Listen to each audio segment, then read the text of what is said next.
Hello, everyone, and welcome to another segment of Sound Mind. My name is Bryant. I am your host today, and I am so excited that you've come to join us. Listen, we would not be where we are with Sound Mind and Hope TV without your viewership and your support. Thank you so much for coming week after week, day after day, even supporting our message, supporting our programming.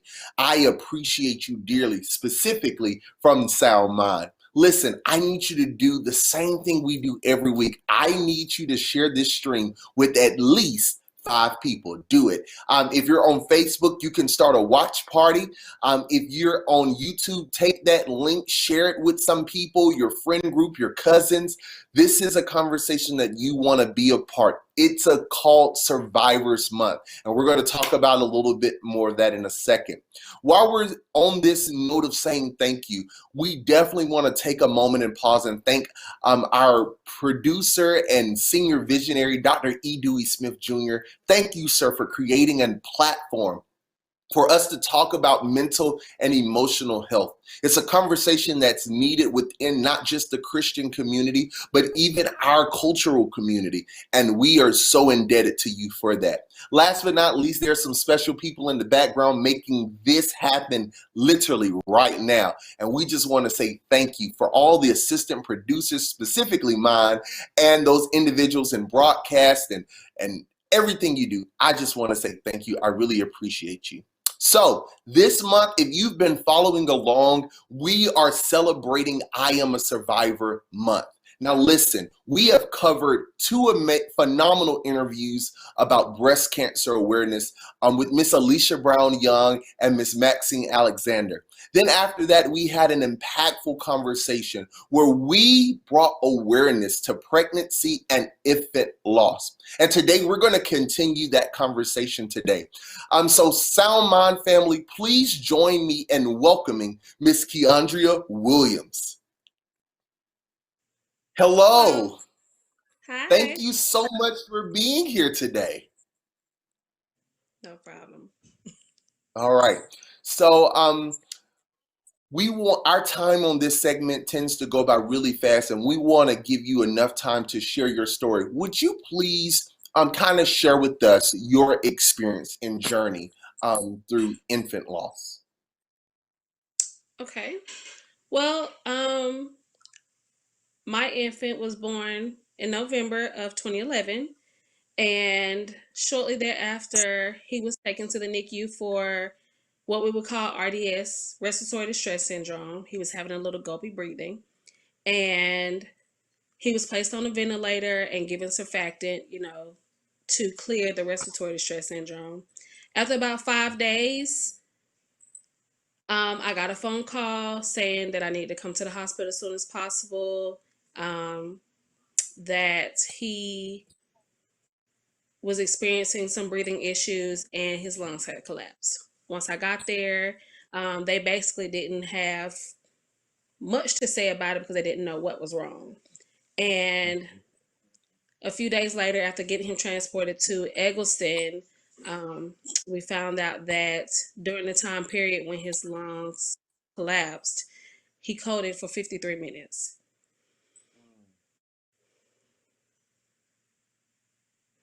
And within those 53 minutes,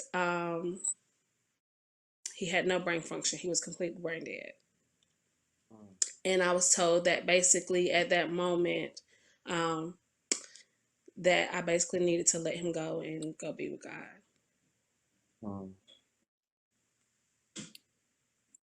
Keandria, I can't imagine what that felt like, what that still even feels like. When you were pregnant with little Caden, um, were there any complications leading up to the moment of the birth? Not at all. Not at all. So, can you walk us through what that was like for you in that moment as these updates were coming? Where were you mentally, emotionally, even in that part? I think at that moment, as a mother, I was just fearful and scared that I needed to do whatever it took to protect my child, to get him better, to get him healthy and get him home. That's all I could think about. And even with the updates, I'm like, you have to do something. You have to know something. You can't tell me that you don't know what's wrong. You have to do something. My baby needs to come home. Keandra, so after the decision was made and you left the hospital, um, can you share with us and our viewing audience what going home was like? Like, what was going through your mind in that process? I was lost. Mm. I was lost. A major part of my world was over. And that's what I felt like. I didn't know how I would continue to go on knowing that I had just lost my child. And even though I had two other kids that I know I had to live for, it was hard. I didn't know how I could be a great mother to my other kids, knowing that I had just lost one. He was supposed to be here too. It didn't feel right. I felt like I was in a dark place.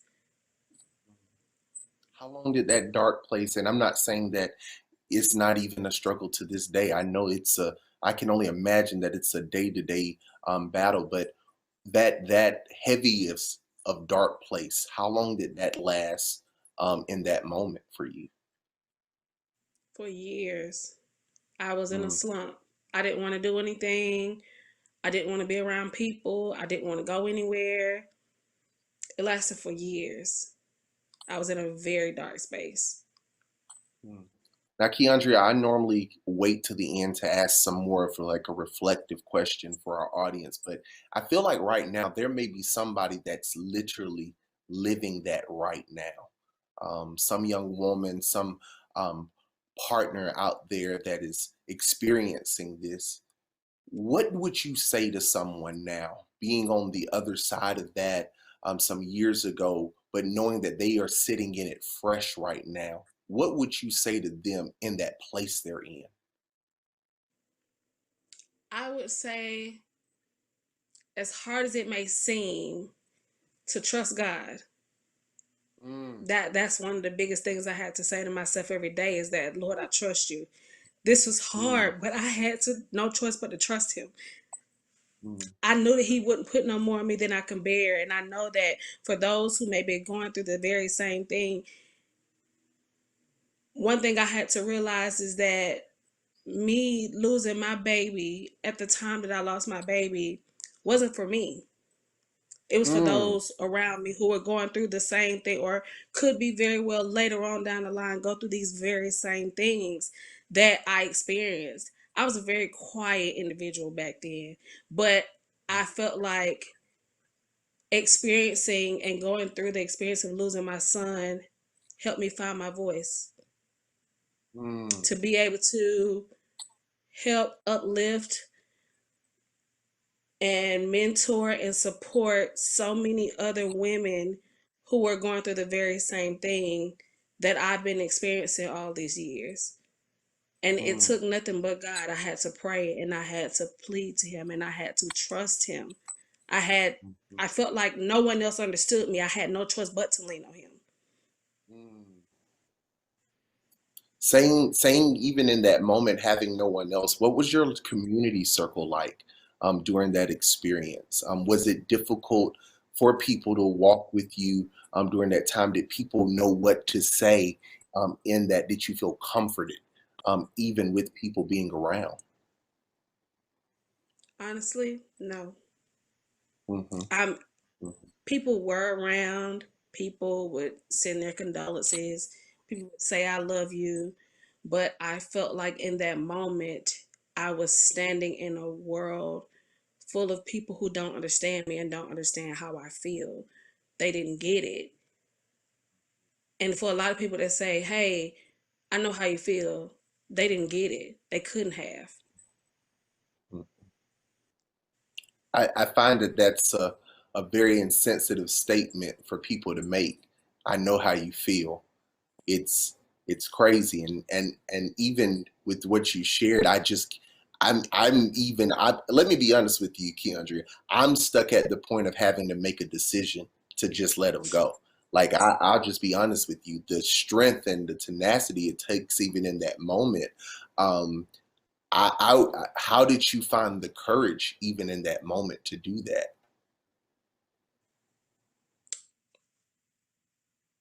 God. That's it. Mhm, It couldn't have been me. I prayed and I prayed. I think it was on the seventh day is when I was told I needed to let him go. mhm, And from that day, I prayed and I prayed for the longest. And then I thought about 7 days, day of completion, mhm, 8 days, new beginning. So I kept him instead of letting him go on the seventh day. I let him go on the eighth day because he will be starting his new journey and I would have to start a new journey in life yeah, without him. That would have been our new beginning. And that became my testimony. mm, that's a powerful testimony. It's a very powerful testimony. So, can you share with us? You said you would be starting a new journey, and you said you had two other kids. What was it like trying to even be a mother? Um, in that moment, and the responsibilities of being a mother in that part of your journey. I thought it would have been hard, but actually it wasn't. It actually drew me closer to them. I was Mm, more alert when it came to them. I was more um, affectionate when it came to them. I was my eyes were more open to a lot of things when it came to them. So it actually made it easier because I felt like I had to shield them from everything at that moment. And I had to give them all the love and attention I could because you never know the day nor the hour. you don't know. Mm. That, that's impactful. I'm sure there are some out there that are experiencing that, and they've had some issues, like just trying to move on. And I'm sure you would probably attest that there's no correct time to move on. There's no Exactly. perfect time. There's no perfect time. So, what were some of the things that you possibly did to kind of help to move forward? Were there any practices or things that you put in place that you may be able to help someone else out there with how they can move forward? I prayed more. I began Mm, to build a prayer life more during that time frame. Um, I connected with other moms who too lost their kids along the way, whether it's infants or later on in age. I also joined the awareness for the infants, mothers who lost infants as well in October. My baby gained his wings at Eggleston, and that's where I go on the third Sunday of October every year. And there's a lot mm, of other mothers who go through the very same thing that who just needs a little words of encouragement. mm, So mm. that's one of the organizations that really helped. That's amazing. It's great to hear that there are resources out there, because Keandra, I don't know if many people know that there's help out there for them and that they don't have to do it alone. How did you find those resources for you during that time? Well, actually, they actually reached out to me. And then I was Mhm. also just looking for a lot of guidance groups and counseling groups for mothers who have lost their children and, grieving sessions. And Yeah. that's how I found a lot of them. Yes. So as we talk about mental and emotional health, and I can't imagine how deep of a wound that is and how that healing process goes. Are there some lessons that you can possibly share with us of things that if you had to do the process, walk the healing process again, what are some things that you would recommend that someone do or not do in that process of healing? I would recommend speaking out a little bit more about it. Holding it in Mm, hurts a whole lot more. and finding closure. I didn't find closure for 6 years. Mm, And with that, I felt like I carried this major burden that long. And when I mm, finally got closure, when I finally had to face it, because I ran away from the situation, even though I had to deal with it every day, I tried to stay busy. I tried to just run away from how I was feeling. And after mhm, 6 years, I had to finally sit down and face what I was going through. And that's when I mm, felt some sign of relief. It wasn't as mm, heavy anymore. mhm, mhm. What finally got you to that place of at that 6 year? What brought you to that place in that 6 year? My children, actually. Mm, My children, actually. Um, I used to not want to visit his gravesite, not really want to look at the pictures. And at one point, we celebrate milestone years for him. Not every year we celebrate milestone years. And after the fifth year, we did a big birthday party, and I was just distraught, like I don't want to do this anymore. And the mm, kids had um, had someone to blow up pictures of Caden very big, like big poster sizes, to put around the house. And I had no choice but to face my baby for the first time. mm, mm, And that's when I began to pray a little bit harder. And I began mhm, to cry and actually face what I felt, how I felt, and why I felt the way I felt. And how can I get past this? Because this isn't an easy or comfortable way to live. It hurt. That it's not a comfortable way to live. I felt like I would constantly live in fear, and I didn't want to live that way anymore. I had to trust God to know that I was okay. My other kids were okay, because I began to not trust the children with anyone else but me.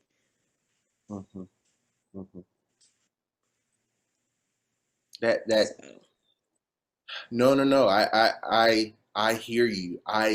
I'm just processing what type of strength it takes, even in that moment, of having to face um, that your son Caden had transitioned, and there's some women out there, some fathers out there that have still not come to a place of closure yet. They are still wrestling and carrying it with them.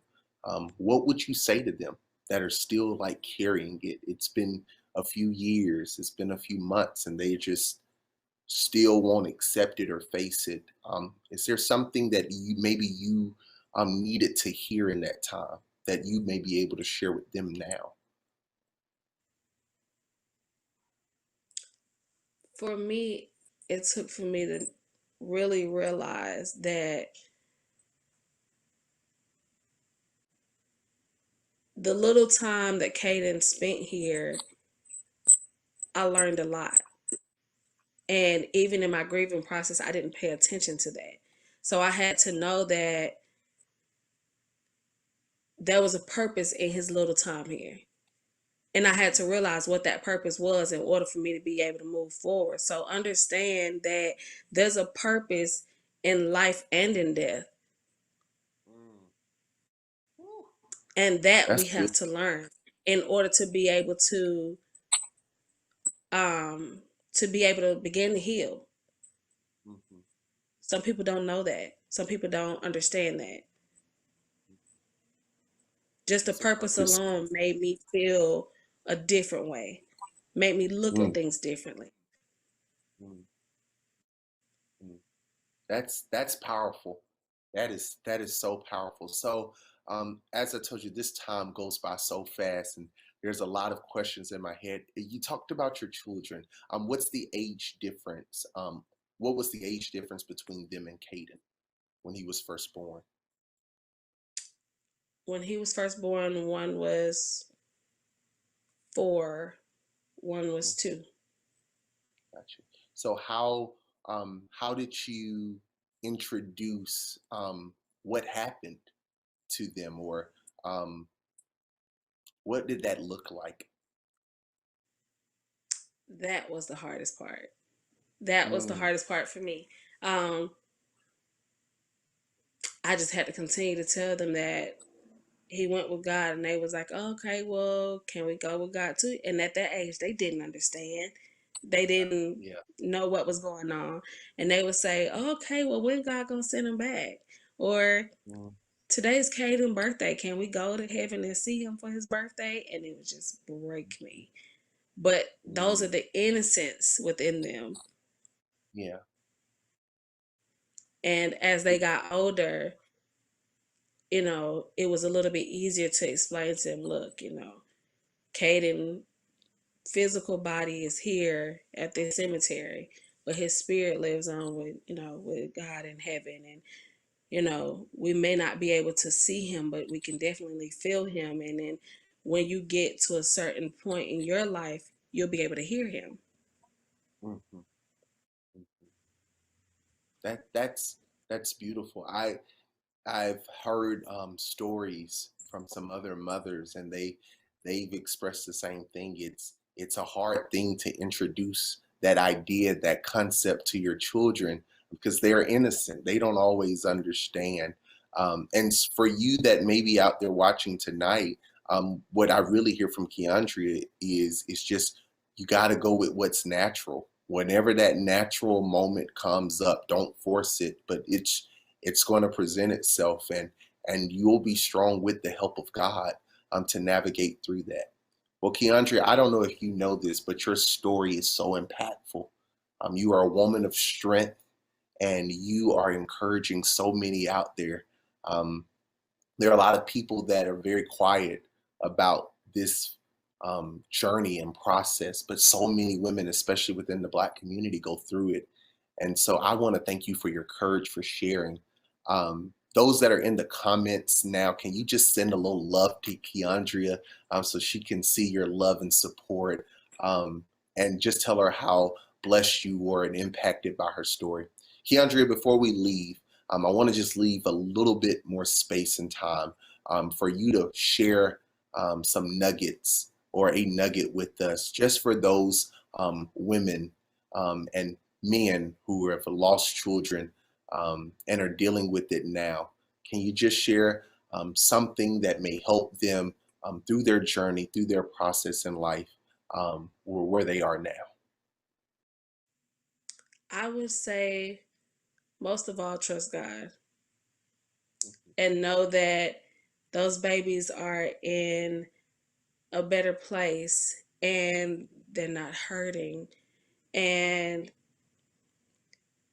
the best part about that is, even though they're not here with us physically, they're definitely with us mentally. They're in our hearts. And they wouldn't want to see you sad. It's okay to cry sometimes. But one thing I had to learn is you get 5 minutes. And after those 5 minutes, you need to wipe those tears and you need to get up and you need to press forward. Hold your shoulders back and keep it moving. And you have, and you're allowed to have those moments. Just don't stay there. Mm, just don't stay there. That's good. That's good, Keandre. You've blessed me. My favorite nugget from you today is there's a purpose in it. Sometimes you don't always see it, but there's a purpose in it. Now I'm gonna be honest with you. If we weren't trapped in these little boxes right now, I'd just come over and hug you. Because I just want to give you a hug. But Keandria, thank you so much for coming and sharing your story of your prince, Caden, and you and that journey of life. You've been impactful. Um, and we just appreciate you for being a part of this conversation in the month of October as we bring awareness to infant and pregnancy loss. For those out there that are watching, thank you so much. We appreciate you. If you know someone that has experienced a loss through pregnancy or stillborn birth or death after they were born, or you are currently going through it, I want you to know that you're not alone. For those that know someone, reach out to that person. Let them know, hey, I'm still here. I know it's been 6, 7 years, but I am still right here. If you need to talk about it, if you need a 5-minute cross session, no judgment. I am here for you. Keandria has taught us that you got to pray and you got to keep your trust in God, but she also said you need a community. You can't do it alone. So around this time of October, make sure you reach out to someone, hug someone, send them an encouraging message to let them know that they're not forgotten, nor are they alone, and that there's a purpose in all of it. Well, thank you so much for tuning in to Sound Mind during I'm a Survivor Month. Thank you, Keandria, again for your story and your passion. We really appreciate you being here. And until next time, family and friends, take care of your heart and your mind so that it will be well and sound. Take care.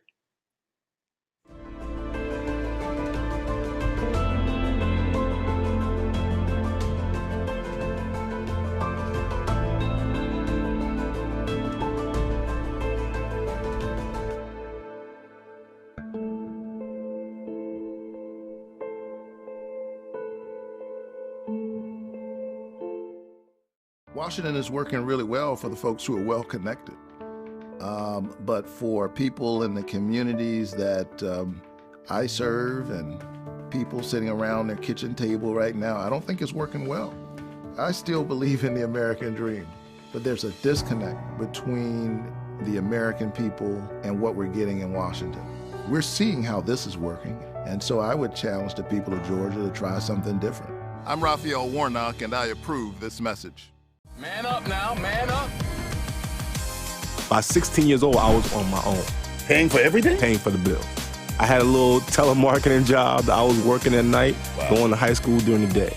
The emotional attachment that you're supposed to have, the respect you're supposed to have for your family, I never saw it. I think God has really favored me and my wife because we have such a story and we have a testimony that God can heal.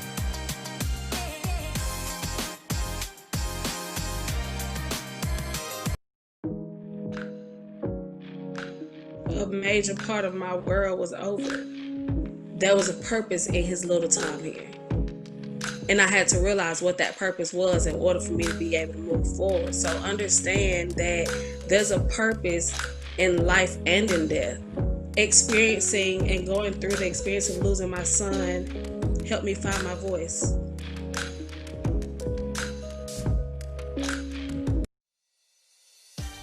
I thought I lost my voice, but it took 2 or 3 hours of devotional, going to therapy, exercise. You then realize you're not alone. If you work and you pray, you'll be successful. And my brother always would tell me, it's like an equation. You got to put it together.